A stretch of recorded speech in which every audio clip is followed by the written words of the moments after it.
So Nvidia's RTX 3080 has been the most popular subject in a very long time within the tech space. Everybody wants one, not that many people can get one, so I understand it's a little bit frustrating when you see certain people have it, you see maybe reviewers have it, maybe one of your friends waited in line and were able to actually get one, and then if you couldn't get one, I can see how it's a little bit frustrating. So I decided to try to do something to maybe make everybody happy, or at least one person. And yes, you read right, I'm going to be giving away an RTX 3080, in fact this one right here. Watch until the end of the video, that way you'll know when the giveaway is going to happen. So remember guys, subscribe, smash that like button, and for now I'm very excited to do this considering how rare these cards are. This is going to be somebody's best chance at actually getting one of these GPUs. Hey guys, Tiago with Classical Technology. Thank you for joining me once again. I want to thank all my recent subscribers. The last month has been absolutely amazing. You guys are so supportive. I've seen so many great positive comments. I'm so happy that you guys are really enjoying the content, and it's something that makes me really happy because this is something I love doing. I have so much passion for computer hardware, especially GPUs and water-cooled computers. It just makes me happy. I get excited in the morning thinking about computer hardware. I walk into a Micro Center, it's like going to Toys R Us. You know, I absolutely love it. And having said that, I also want to give back to my subscribers and my community. So watch until the end of the video. I'm going to give you guys the details as to when the giveaway is coming and some more details about how it's going to be. But you heard me correctly. I'm going to be giving away a 380, and I think that's going to be pretty awesome because I don't think anybody else is doing it, including other big YouTubers, just because these are really in limited amounts. That's why I think for me, it's a good idea to do it. Hopefully you guys will enjoy it. I'll get a lot of engagement. So overall, it's going to be a lot of fun. So remember, check the end of the video. I'll have some more details as to when this is coming. And for today's video, we're actually going to talk about this very GPU. I'm going to compare it to the Founders Edition that I've actually had the privilege of testing as well. All right, so let's get started. The first thing we're going to talk about is third-party GPUs versus Founders Edition GPUs. Now, historically, the Founders Edition GPU is going to be made by Nvidia, and generally it used to have a blower style. And now what's unique to this current generation, the Nvidia Founders Edition GPU definitely has a very cool pass-through blower design. It's one of the most unique designs that I've ever seen, and in testing it, it worked really well. The GPU stayed nice and cool. Of course, to the touch it gets hot, but the GPU itself stayed pretty cool. It's just sort of getting all that power, all that heat out of the GPU, so I was definitely very impressed. And then a third-party GPU for the 3000 series is going to be something more like this. This is the PNY XLR8 GPU. Now, as you can see, it has a more traditional 3-fan design. And overall, by taking a look at the GPU and how it is, it's going to look considerably more familiar to us that are used to the 20 series, even the 10 series GPU. The third-party GPUs aren't as drastically different. One big note to compare this against the Founders Edition that has a pass-through design. That's basically, it has a fan on this side and then the fan here, so everything passes through, while this one is more traditional, like I mentioned, with the 3 GPUs. Most of the third-party GPUs have done this on the backplate. In the past, the backplate has been sort of a uniform design, a whole big piece, but now they have this as well. I guess these third-party cards want to have some type of synergy with the Nvidia Founders Edition, because that was definitely something that they pushed a lot, that very unique cooler. You can tell they put a significant amount of time in developing that. In fact, I did a whole video on the cooler itself. I think it's a really cool design, but these third-party GPUs, they're also very, very nice. So for the second point, let's talk about some thermals. Now, in the past, I remember every Founders Edition GPU, you would generally, let's say if you're playing a game, it would be pegged at like 84 Celsius, and the blower style, you would really hear it. All the hot air would be blown out the back. Now, of course, the advantage here is you can put multiple GPUs close to each other, back when SLI was a thing, and also in workstation applications. And that way, they're not going to be as constrained by the airflow, and they just blow the air out the back.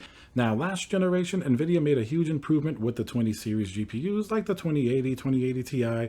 They did a 2-fan system, and now this made the GPU considerably more quiet and more efficient. Thermally, it was much better. Generally, you would be somewhere in the 70 something for the Celsius range. And it was definitely a step in the right direction, but up to that point, still third-party partners in a lot of cases still had significantly better coolers. This generation, I think it definitely has closed the gap. Like I said before, the Nvidia cooler is a great design. It keeps the GPU in the 70s somewhere, a Celsius as well, which is similar to last generation, but you have to remember the amount of power and heat that these GPUs are putting out, considerably more than last generation. For example, like the 3090 is over 100 watts more than the previous generation 2080 Ti, which is definitely pretty significant. So seeing that it's still keeping these GPUs pretty cool, especially if you put it in a case with a lot of great airflow, you'll definitely maintain temperatures similar to something that's like a third-party GPU. And traditionally, something like this, which is a third-party partner GPU with the mini fans, in general, I think it will be a little bit quieter than the Founders Edition. I found this particular one to be a bit cooler and a bit quieter than the Founders Edition, just because, you know, it has 3 fan, and this has been a design that's been around for a long time, and that worked out pretty well. Still, I think the Founders Edition, the Nvidia version, is definitely a step in the right direction. They really put a lot of effort into this cooler, and that's definitely amazing to see. Now, in terms of the design aesthetics of something like this versus the Founders Edition, the first thing you'll notice, I think both share some similarities. There's a very monochromatic type of look. The majority of the design color of the GPU is sort of monochromatic, similar to the Nvidia Founders Edition. Of course, the back plate's a little different. It's more like a brownish color. And then you have these accents here of red in the sticker. You can always pull that off in case you wanted to have a very neutral color.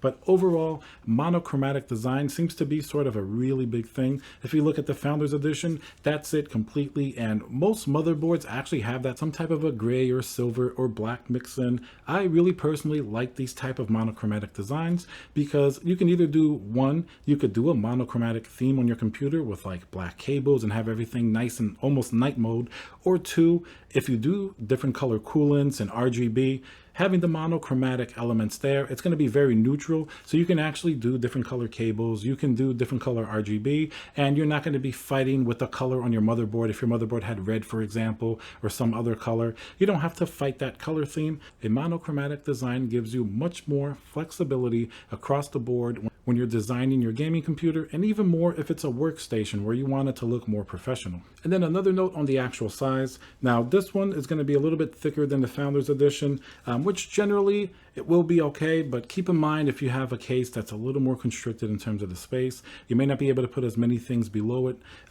Maybe something like this, let's say if you have an add-in card right below the GPU, you may constrain the airflow more. The Founders Edition, I like the design because in the back of it, where traditionally you would have the fan, it doesn't have the fan there, of course, it only has the fan in the front.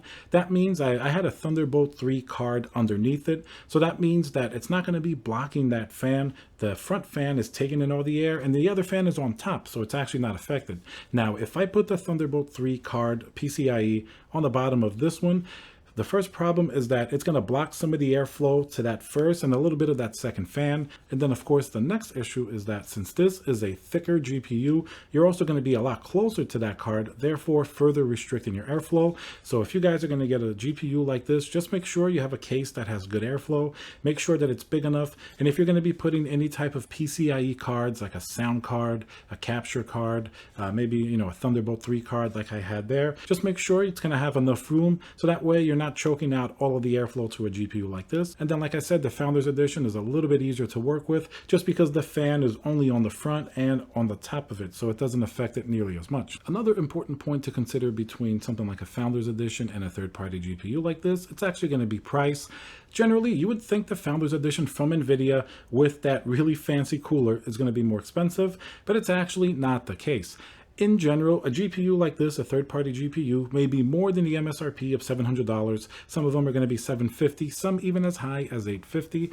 And you know, the Nvidia card is about $699. And Nvidia can definitely keep the price at that level since they develop sort of their own cooler. And I'm sure even if that cooler is more expensive to make and to manufacture, it's such a unique design that they may be okay with taking a loss on the cooler or something like that. While the third-party cards will definitely have to have a little bit more room, and that's why they're priced more. And a lot of times the cooler will have a lot of benefits. Some of them are overclocked. Some of them may have an even more silent fan design that keeps the GPU cooler. So you're definitely getting a lot of unique benefits with a third-party cooler like this as well. And of course, an important point is performance. For the most part, they're going to be fairly similar. There may be some higher end 3080s that come out eventually that may be overclocked considerably more, but for now I think a lot of these third-party GPUs compared to the Founders Edition, they'll be pretty similar. Sometimes one excels in one area, another time another one will excel in a different area. So in terms of performance, there's not a huge difference right now, especially since Nvidia improved their cooler. They've gotten a lot closer to being able to get more controlled thermals and thus be able to hit more consistent speeds on their GPU as well. Alright guys, so I hope you enjoyed that video, the comparison between the Founders Edition 3080 and then this third-party PNY XLR8 card. Alright guys, so like I mentioned, yes, I will be giving away this RTX 3080. Now I'm going to tell you guys some of the details. I'm going to be doing a special giveaway video that has all the rules, all the details coming up now any day in October. So remember to subscribe, hit that notification bell because the giveaway video is going to drop any of these days coming up in October. It's going to be soon. I just got this GPU in, so I need to do a little more testing on it, as well as I want to make sure that I set up the giveaway so it's fair to everybody, so everything is done correctly by the rules. So that's very important because this is going to be a really huge opportunity for somebody. This is going to be an awesome giveaway. So I want to make sure that everything goes really smoothly. And remember, if you like my content, subscribe, hit that notification bell so you see all of my videos. That way you'll be able to catch my video with all the rules and the exact details as soon as it drops. It's going to be very exciting.